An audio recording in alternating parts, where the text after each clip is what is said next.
Welcome to the Activity Mobility Lecture.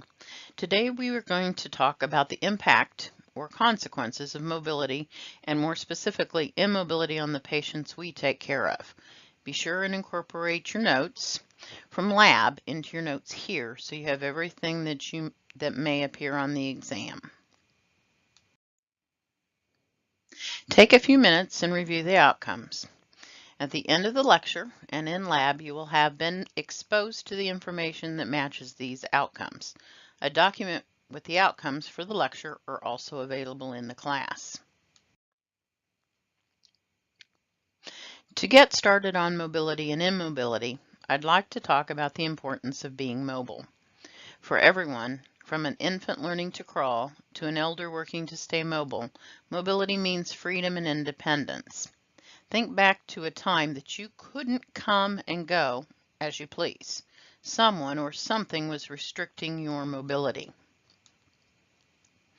It's also important to remember your A&P class and the effect of the musculoskeletal and nervous systems on a person's ability to move around. On the flip side, immobility means the person can't move freely or independently when they want to. No matter the reason for that immobility, there are consequences for being immobile. It doesn't matter if the person is healthy or ill, there will be consequences. The more immobile a person is, and the longer the immobility lasts, the higher the risk of complications. This will be both physical and psychosocial. Most everyone understands the physical effects, but don't forget the psychosocial. Has anyone had the discussion yet with grandparents or parents about stopping driving? This is a classic example of a psychosocial effect. The majority of elderly react negatively to being told they should stop driving. That's because it's a loss of independence and a reminder that they are getting older. As a nurse, when you consider the concept of immobility, you will also need to consider whether the patient's immobility is temporary or permanent. Did it happen suddenly or slowly? I've given you some examples of each. The idea of whether immobility is temporary or permanent, sudden or slow onset, will impact recovery, both physically and psychosocially. So take a minute and look through the various types and examples of each. Other factors that affect mobility that you will need to be aware of are listed on the slide. Consider a patient's or a person's developmental level. An infant learning to crawl is different than the average adolescent, and both are different than an elder that has arthritis and has difficulty getting out of a chair. Also consider that age alone doesn't tell where a patient or person is mobility-wise. An example of that might be a 22-year-old with severe cerebral palsy that was never able to walk. The next two slides will look at this more fully. Next, let's consider physical health, or the effect of physical health on mobility. That is usually the first factor that comes to mind for most people. The healthier a person is, the more likely they are to move because there aren't any impediments to their moving.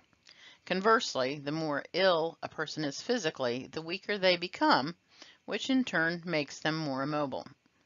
As we move through the various body systems, you will begin to learn the effects specific diseases have on a person's mobility. Mental health will also be critical in terms of its influence on how a person moves. One concept that falls under the mental health umbrella is attitude and values. A family that values an active lifestyle will usually pass that on to the younger members of the family. It's also seen in communities as well. The state of Colorado is viewed as valuing and promoting outdoor activities and exercises. One additional factor for mental health influencing mobility is the effect of fatigue and stress. The more fatigue and stress a person is under, the less they are likely to move. So they suffer the consequences. Another factor influencing mobility is lifestyle. That influences mobility in terms of it's how the person is living is what influences the mobility. The choices that they make every day and throughout their lifetime will impact the mobility. Consider an athlete versus couch potatoes. Consider things like diet, alcohol and drug use, smoking, etc. This will all fall under that lifestyle and impacts a person's mobility. So if you've got a smoker and they smoke for 30 years, they begin to get short of breath, they stop moving or slow down tremendously. Some external factors that I want you to consider as well. Consider the effect of things like excessively high or low temperatures. Think about the effect of humidity on mobility, and think about the availability of recreational facilities and the safety of the surrounding environment as well. If you don't feel safe in your home, you're not going to be out walking in the streets. On the previous slide, I mentioned developmental considerations, so let's explore that a bit more. As most of you have had human growth and development, this won't come as a surprise, but remember that nursing also pulls knowledge from other disciplines. As has been mentioned in previous lectures already, the very young and the very old must always be kept in mind. Infants, toddlers, and preschools that are immobile have a slower progression in their motor and intellectual skills. They just don't develop nearly as quickly as infants and toddlers and preschoolers that are extremely mobile. Their musculoskeletal development, because they're immobile, is also impacted as well. You will revisit this in depth in PEDS. So for now, remember that they are a fall risk due to imbalanced posture. Just like with children, any adolescent that is immobile will have an imbalance in their growth. Almost more importantly to this age group is the fact that immobility will impact their development of independence and create an isolation from family and peers. And that's a critical development for that age group. For the adult population, there will be an impact in every single physiological system. We'll go more in depth shortly. There will be changes to family and social systems as well. There will be effects to job identity and self-esteem. If you need to, please review Erikson's stages of development. You will be seeing that again. In the older adult population, immobility really impacts balance and coordination, so that puts them at greater risk for falls and injuries. And for all age groups, the balance and coordination can be impacted, but with the elderly, it's very important to consider that as part of your assessment. The elderly population experiences the greatest impact to mobility with loss of bone mass, the slower walking, and changes in ability to do for themselves, which results in an increased dependence on staff and family, which can have some serious psychosocial effects as well. So let's move beyond the more general concepts surrounding mobility and mobility and look deeper at what happens in the body when a person is immobile. Okay, so the first thing let's look at is the first system that we'll look at is the integumentary system or skin. This lecture usually falls after the lecture on skin, so this shouldn't be too unfamiliar to you, but let's review it. When a person is immobile and can't freely move, the pressure on the skin results in damage to the area. No movement equals pressure equals damage. This damage is always compounded or made worse by metabolic changes that occur in the body, such as with diabetics that have poorly controlled sugar levels, or a person with cirrhosis of the liver with elevated uric acid levels.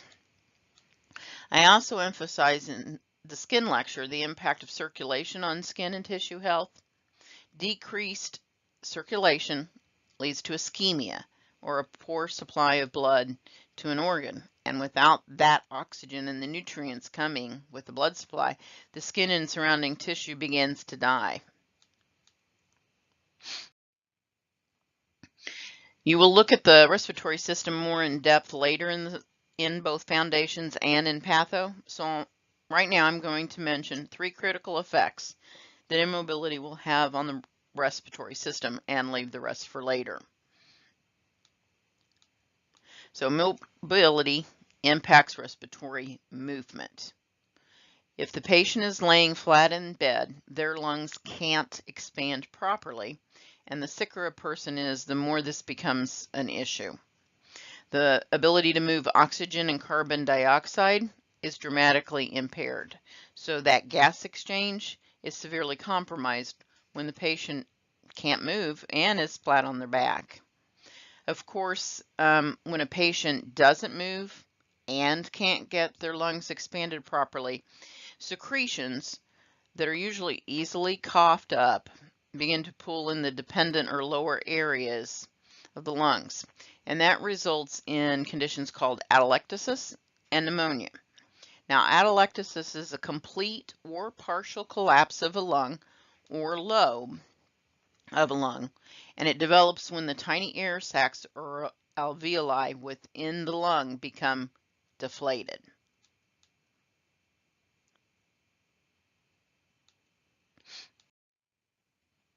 As I mentioned already, when a patient is immobile, circulation is impaired. Remember, this includes the entire cardiovascular system as well. A term that you're going to need to know is orthostatic hypotension. When a person is immobile and laying down for periods of time, when you start to move them to a sitting or standing position, it may cause a sudden drop in blood pressure and may cause the patient to lose consciousness. They could get dizzy, faint, and fall. So that's not a good thing. Another fact that you will need to know is that an immobile patient will have less fluid volume in the circulatory system. So remember, moving in muscles moves blood. One serious consequence of this inability to move is stasis of blood in the legs, most likely. And that's the usual place. And in lab, you learned about DVTs, or deep vein thrombosis. And an immobile patient is at serious risk of thrombus or clot development. We need to consider at least 2 more systems that are affected by immobility. Obviously, the musculoskeletal system is impacted. Now, typically, we see a decrease in endurance and strength, as well as atrophy of the muscles. For anyone that has experienced a broken arm or leg, you may remember how small that extremity looked after the cast came off. When muscles weaken, a patient's stability and balance will be thrown off or impaired, making them a fall risk. The longer a person is immobile, the more likely they are to begin to experience changes to their bone structure. Now, calcium metabolism is altered as well, and osteoporosis may develop. This may result in pathological fractures, which means that a bone can just snap. A patient can be standing and then just drop as the bone breaks. Moving means stronger muscles and bones. So that's something to remember. Without a strong muscle and bone system, joint mobility is altered and contractures and foot drop will occur. So the upper picture is a contracture, the lower one is a foot drop, and the person literally just can't hold their foot up. The last major system that sees changes is the metabolic system. Because energy isn't being expended as much, the person's base metabolic rate begins to go down. And this is going to be followed by changes in protein, carb, and fat usage in the body. So if you don't use it, you lose it, technically. And then appetite begins to decrease as the base metabolic rate goes down. Remember, when intake goes down and the body isn't meeting its specific intake, The body will begin to break down muscles in order to supply the necessary protein. And this means muscle wasting and weight loss. Now, minerals and fluid balance is also compromised with alterations in both calcium and magnesium and all the other electrolytes, but calcium and magnesium are the two main players. Just like with protein and muscles needed calcium is taken from the bones. So if the body isn't being supplied calcium, that it will be taken from the bones. The kidneys are also compromised as part of the metabolic system, and there may begin to be a buildup of calcium in the blood due to a decrease in urinary elimination and excretion of calcium. So let's go on to part 2.